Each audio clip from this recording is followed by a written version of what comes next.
Hi all welcome back to my YouTube channel Roopa logs Kannada. ಇನ್ಮೇಲೆ ನನ್ನ daily routine ವೀಡಿಯೋಸ್ನ ನನ್ನ ಯೂಟ್ಯೂಬ್ ಚಾನಲಲ್ಲಿ ಅಪ್ಲೋಡ್ ಮಾಡೋಣ ಅಂತ ಹೇಳಿ ಮಾಡ್ತಾಯಿದ್ದೀನಿ. ಅಂದರೆ ನನ್ನ ಕುಕ್ಕಿಂಗ್ ಆಗಿರ್ಬೋದು, ನನ್ನ ಡೈಲಿ ರೊಟೀನ್ ಹೇಗಿರುತ್ತೆ ಅನ್ನೋದನ್ನೆಲ್ಲ ಅಪ್ಡೇಟ್ಸ್ನು ನಾನು ಯೂಟ್ಯೂಬಲ್ಲಿ ಕೊಡ್ತಾ ಹೋಗ್ತೀನಿ. ದಯವಿಟ್ಟು ವೀಡಿಯೋನ ಪೂರ್ತಿಯಾಗಿ ನೋಡಿ ಸಹಕರಿಸಿ ಅಂತ ಹೇಳ್ತಾ, ನನ್ನ ವೀಡಿಯೋ ನಿಮಗೆ ಸ್ವಲ್ಪ ಆದರೂ ಇಷ್ಟ ಆಗಿದೆ ಸಬ್ಸ್ಕ್ರೈಬ್ ಮಾಡ್ಕೊಳ್ಳಿ ಅಂತ ಹೇಳ್ತೀನಿ. ನನ್ನ ವೀಡಿಯೋನ ಸಬ್ಸ್ಕ್ರೈಬ್ ಮಾಡ್ಕೊಂಡು ನೋಡ್ತಾ ಇರೋರು ಎಲ್ಲರಿಗೂ ಥ್ಯಾಂಕ್ಸ್ ಅಂತ ಹೇಳ್ತಾ ವೀಡಿಯೋನ ಮುಂದುವರಿಸ್ತೀನಿ. ಈ ಸೀಸನ್ ಬಂದು ಹಸಿಕಾಳು ಸೀಸನ್ ಅಂತಲೇ ಹೇಳ್ಬೋದು. ಅವರೆಕಾಯಿ, ತೊಗರಿಕಾಯಿ, ಹಸಿ ಬಟಾಣಿ ಎಲ್ಲ ಸಿಗುವಂಥ ಸೀಸನ್ ಇದು. ಸೊ ನಾವೇ ಅವರೆಕಾಯಿ, ತೊಗರಿಕಾಯಿ ಬೆಳೆಯೋದ್ರಿಂದ ನಮಗೆ ಅವರೆಕಾಯಿಗೆ ಏನೂ ಬರ ಇಲ್ಲ. ಸೊ ನಮಗೆ ಎಷ್ಟು ಬೇಕೋ ಅಷ್ಟು ಅಗತ್ಯಕ್ಕಿಂತ ಜಾಸ್ತಿನೇ ಅವರೆಕಾಯಿನ ತಂದು ಅಡುಗೆ ಮಾಡಿ ತಿಂತೀವಿ. ಯೂಶ್ವಲಿ ಹೇಳ್ಬೇಕಂದ್ರೆ ಅವರೆಕಾಯಿ ಸೀಸನಲ್ಲಿ ನಾವು ಬೇರೆ ಸಾಂಬಾರು ಯಾವುದು ಮಾಡೋದೇ ಇಲ್ಲ. ಅವರೆಕಾಯಿ ಸಾಂಬಾರೇ ಮಾಡೋದು. ಅವರೆಕಾಯಿ ಉಪ್ಸಾರು, ಅವರೆಕಾಯಿ ಹುಳಿ ಸಾಂಬಾರು, ಅವರೆಕಾಯಿ ಬಸ್ಸಾಂಬಾರು, ಈ ರೀತಿ ರೊಟೇಟ್ ಆಗ್ತಾ ಹೋಗುತ್ತೆ. ಇವತ್ತು ಅವರೆಕಾಯಿ ಬಸ್ಸಾಂಬಾರು ಮಾಡೋಣ ಅಂತ ಹೇಳಿ ಮಾಡ್ತಾಯಿದ್ದೀನಿ.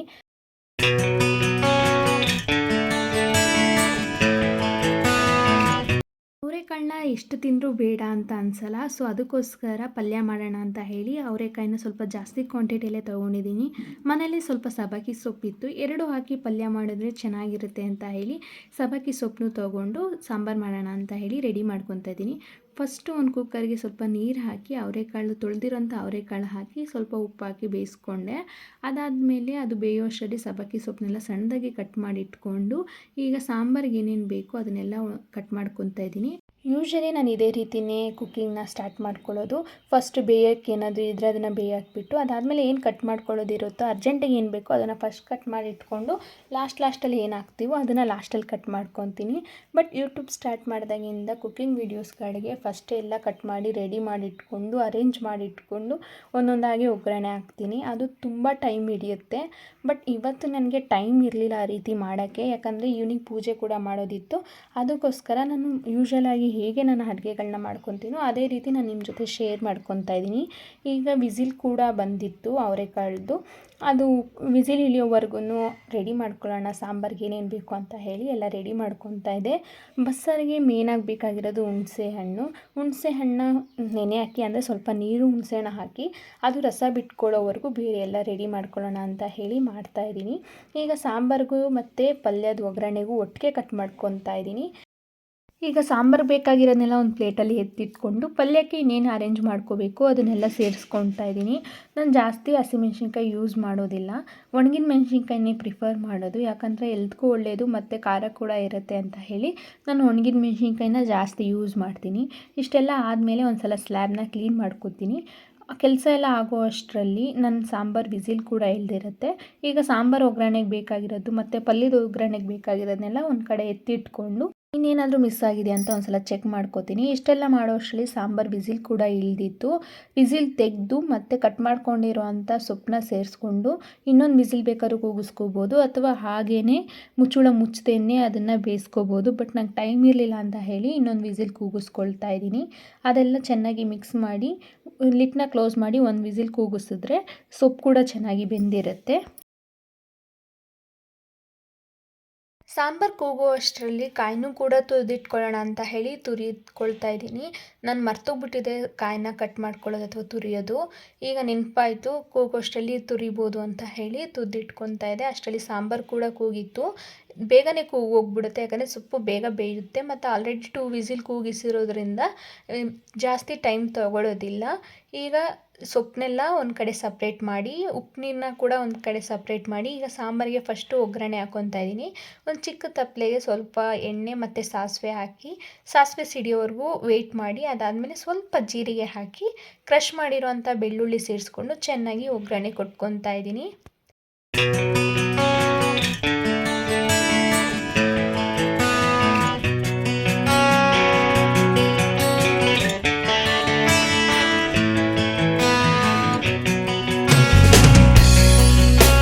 ಅದೇ ಒಗ್ಗರಣೆಗೆ ಸ್ವಲ್ಪ ಕರಿಬೇವು, ಈರುಳ್ಳಿ, ಒಣಗಿದ ಮೆಣಸಿನ್ಕಾಯಿ ಎಲ್ಲ ಸೇರಿಸಿ ಚೆನ್ನಾಗಿ ಫ್ರೈ ಮಾಡ್ಕೊಳ್ಳೋದಷ್ಟೇ. ಅದಾದಮೇಲೆ ಕಟ್ ಮಾಡ್ಕೊಂಡಿರೋ ಅಂಥ ಟೊಮೆಟೊನ ಕೂಡ ಸೇರಿಸ್ಕೊತೀನಿ. ನಾನು ಫಸ್ಟೇನು ಟೊಮೆಟೊ ಕಟ್ ಮಾಡ್ಕೊಂಡಿರಲ್ಲ, ಒಗ್ಗರಣೆ ಹಾಕಬೇಕಾದ್ರೇ ಕಟ್ ಮಾಡ್ಕೊತೀನಿ. ಈರುಳ್ಳಿ ಬೇಯೋವರೆಗೂ ಟೈಮ್ ಇರುತ್ತಲ್ಲ, ಆ ಟೈಮಲ್ಲೇ ನಾನು ಟೊಮೆಟೊನು ಕಟ್ ಮಾಡಿಕೊಂಡು ಅದಕ್ಕೆ ಸೇರಿಸ್ಕೊಂಡು ಚೆನ್ನಾಗಿ ಇದೆಲ್ಲ ಫ್ರೈ ಆಗಬೇಕಾದ್ರೇ ನಾನು ಹುಣಸೆಹಣ್ಣ ನೆನೆ ಹಾಕಿದೆ ಅಲ್ಲ, ಅದನ್ನೆಲ್ಲ ಚೆನ್ನಾಗಿ ಕೈಯಿಂದ ಸ್ಮ್ಯಾಶ್ ಮಾಡ್ಕೊತೀನಿ, ಅದ್ರ ರಸ ಚೆನ್ನಾಗಿ ಬಿಡಲಿ ಅಂತ ಹೇಳಿ. ಅದು ಫ್ರೈ ಆಗೋಷ್ಟರಲ್ಲಿ ಇದನ್ನು ಕೂಡ ಚೆನ್ನಾಗಿ ಸ್ಮ್ಯಾಶ್ ಮಾಡಿಕೊಂಡು ಅದಕ್ಕೆ ನಾವು ಸಾಂಬಾರು ಪುಡಿ ಇರುತ್ತಲ್ಲ ಅದನ್ನು ಸೇರಿಸ್ಕೊಳ್ತಿದ್ದೀನಿ.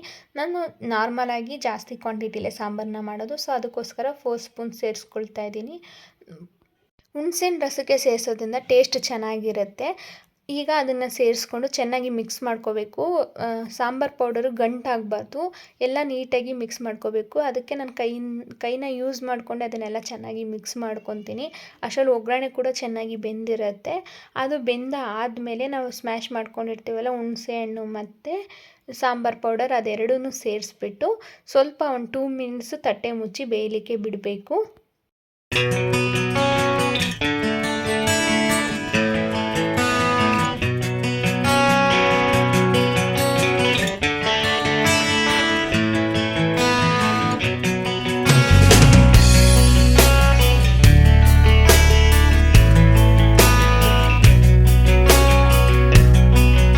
ಹುಳಿ ಖಾರ ಹಾಕಿ ಬೆಂದಾದಮೇಲೆ ನಾವು ಸಪ್ರೇಟ್ ಮಾಡ್ಕೊಂಡಿರ್ತೀವಲ್ಲ ಉಪ್ಪು ನೀರು ಅಥವಾ ಸೊಪ್ಪಿನ ನೀರು, ಅದನ್ನೆಲ್ಲ ಸೇರಿಸ್ಬಿಟ್ಟು ಚೆನ್ನಾಗಿ ಬೇಯೋಕ್ಕೆ ಬಿಡಬೇಕು. ಇದೇ ಹಂತದಲ್ಲಿ ಸ್ವಲ್ಪ ಉಪ್ಪನ್ನ ಕೂಡ ಸೇರಿಸ್ಕೋಬೋದು. ಈಗ ನಾನು ಉಪ್ಪನ್ನ ಸೇರಿಸಿ ಒಂದು ಕಡೆ ಬೇಯಲಿಕ್ಕಿಟ್ಟು ಈ ಕಡೆ ಸೊಪ್ಪನ್ನ ಕೂಡ ಒಗ್ಗರಣೆ ಹಾಕ್ತಾಯಿದ್ದೀನಿ. ಏನಿಲ್ಲ, ಸಿಂಪಲ್ಲಾಗಿ ಎಣ್ಣೆಗೆ ಸಾಸಿವೆ ಹಾಕಿ, ಕರಿಬೇವು ಹಾಕಿ, ಈರುಳ್ಳಿ, ಒಣಗಿದ ಮೆಣಸಿನ್ಕಾಯಿ ಹಾಕಿ ಚೆನ್ನಾಗಿ ಫ್ರೈ ಮಾಡಬೇಕು. ಈ ಥರ ಪಲ್ಯಕ್ಕೆ ಈರುಳ್ಳಿ ಫ್ರೈ ಚೆನ್ನಾಗಿ ಆಗಿರಬೇಕು, ಇಲ್ಲ ಹಸಿ ವಾಸನೆ ಆಗುತ್ತೆ. ಸೊ ನಾನು ಚೆನ್ನಾಗಿ ಇದನ್ನೆಲ್ಲ ಫ್ರೈ ಆಗೋ ಅಷ್ಟರಲ್ಲಿ ಸ್ಲ್ಯಾಬಲ್ಲಿರೋ ಐಟಮ್ನೆಲ್ಲ ತೆಗೆದು ಅದ್ರ ಜಾಗಕ್ಕೆ ಸೇರಿಸಿ ಕಸನೆಲ್ಲ ತೆಗೆದು ಬಿಡ್ತೀನಿ. ಈರುಳ್ಳಿ ಎಲ್ಲ ಚೆನ್ನಾಗಿ ಫ್ರೈ ಆದಮೇಲೆ ಅದಕ್ಕೆ ನಾವು ಬಸ್ತಿಟ್ಕೊಂಡಿರುವಂಥ ಕಾಳು ಸೊಪ್ಪನ್ನ ಸೇರಿಸ್ಕೋಬೇಕು. ಆ ವಿಡಿಯೋ ಶೂಟ್ ಮಾಡ್ಕೊಳ್ಳೋದು ಮರ್ತೋಗ್ಬಿಟ್ಟಿದ್ದೀನಿ, ಅದಕ್ಕೆ ಅದು ಸ್ಕಿಪ್ ಆಗಿಬಿಟ್ಟಿದೆ. ಕಾಳನ್ನ ಸೇರಿಸ್ಕೊಂಡು ಚೆನ್ನಾಗಿ ಅದನ್ನು ಒಂದೋವರೆಗೂ, ಈರುಳ್ಳಿ ಕಾಳು ಸೊಪ್ಪು ಎಲ್ಲ ಕರೆಕ್ಟಾಗಿ ಒಂದೋವರೆಗೂ ಅದನ್ನು ಚೆನ್ನಾಗಿ ಮಿಕ್ಸ್ ಮಾಡ್ಕೋಬೇಕು.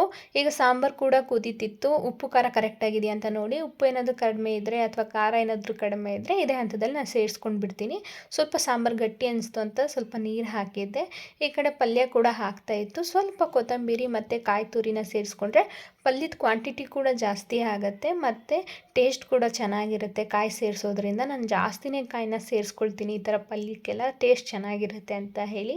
ಇಷ್ಟೆಲ್ಲ ಸೇರಿಸ್ಕೊಂಡು ಒಂದು ಸಲ ಮಿಕ್ಸ್ ಮಾಡಿದ್ರೆ ಪಲ್ಯ ಕೂಡ ಆಗೋಗುತ್ತೆ. ಅಷ್ಟರಲ್ಲಿ ಸಾಂಬಾರು ಕೂಡ ಆಗಿತ್ತು. ಸಾಂಬಾರು ಚೆನ್ನಾಗಿ ಕುದೀಲಿ ಅಂತ ಹೇಳಿ ಪಲ್ಯನೆಲ್ಲ ತೆಗೆದಿಟ್ಟು ಅದಾದಮೇಲೆ ನಾನು ಬೇರೆ ಕೆಲಸ ಎಲ್ಲ ಮುಗಿಸ್ಕೊಳ್ತಾ ಇದ್ದೀನಿ. ಸಾಂಬಾರು ಆಗೋ ಅಷ್ಟರಲ್ಲಿ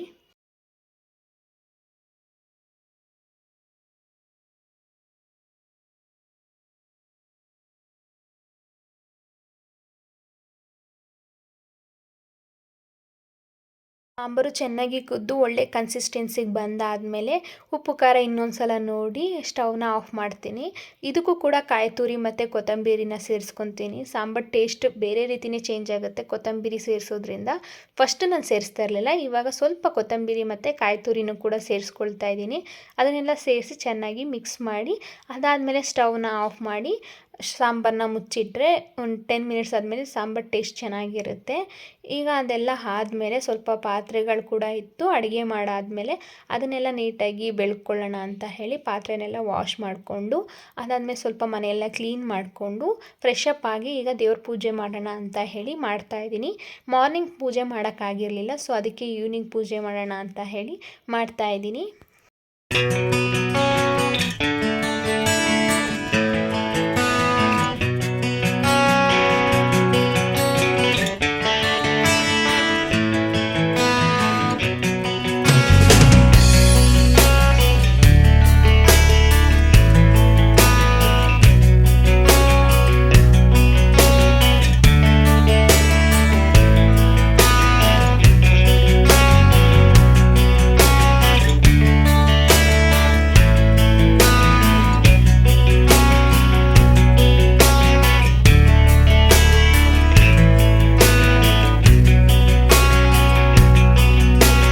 ಈವ್ನಿಂಗ್ 6 o'clock ಅಷ್ಟರಲ್ಲಿ ಪೂಜೆ ಕೂಡ ಆಯಿತು. ಒಂದು 10 ಮಿನಿಟ್ಸ್ ಈಚೆ ನಿಂತಿದ್ದು ಅದಾದಮೇಲೆ ಕಾಫಿ ಕಾಯಿಸೋಣ ಅಂತ ಮತ್ತೆ ಕಿಚನ್ಗೆ ಬಂದೆ.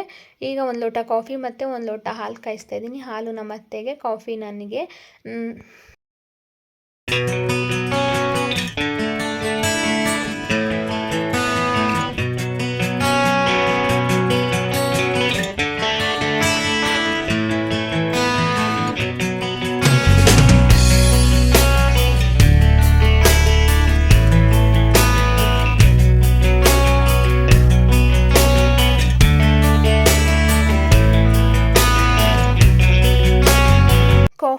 ಕುಡ್ದಾದ ನಂತರ ಈಗ ಡಿನ್ನರ್ ಮಾಡೋಕ್ಕೆ ಅಂತ ಹೇಳಿ ಅನ್ನ ಮತ್ತು ಮುದ್ದೆ ಮಾಡೋಣ ಅಂತ ಹೇಳಿ ಮಾಡ್ತಾಯಿದ್ದೀನಿ. ಒಂದು ಕುಕ್ಕರಲ್ಲಿ ಅನ್ನ ಇಟ್ಟು ಇನ್ನೊಂದು ಕಡೆ ಸ್ಟವ್ ಮೇಲೆ ಚಿಕ್ಕ ತಪ್ಪಲೆಗೆ ಹಿಟ್ಟಿನೆಸ್ರು ಇಟ್ಬಿಟ್ಟು ಇದಕ್ಕದ ಬೇಳೆ ಇದ್ಕೋಣ ಅಂತ ಹೇಳಿ ಇದ್ದೀನಿ. ಅದೆಲ್ಲ ಕುದಿಯೋವರೆಗೂ ಟೈಮ್ ಇತ್ತಲ್ಲ, ಸೊ ಹಾಗೆ ಇಟ್ಕೋಣ ಅಂತ ಹೇಳಿ ಇದಕ್ಕಿದೆ. ಹಿಟ್ಟಿನೆಸ್ರು ಕೂಡ ಬಂತು. ಒಂದೇ ಮುದ್ದೆ ಮಾಡ್ತಾ ಇರೋದ್ರಿಂದ ಚಿಕ್ಕ ತಪ್ಪಲೆಲ್ಲೇ ಮಾಡ್ಕೊತೀನಿ. ಹಿಟ್ಟಿನೆಸ್ರು ಬಂದಾದಮೇಲೆ ಸ್ವಲ್ಪ ಹಸಿಟ್ಟು ಸೇರಿಸಿ ಚೆನ್ನಾಗಿ ನಾದ್ಕೊಂಡು ಅದಾದಮೇಲೆ ಮುದ್ದೆ ಕಟ್ಟೋದು.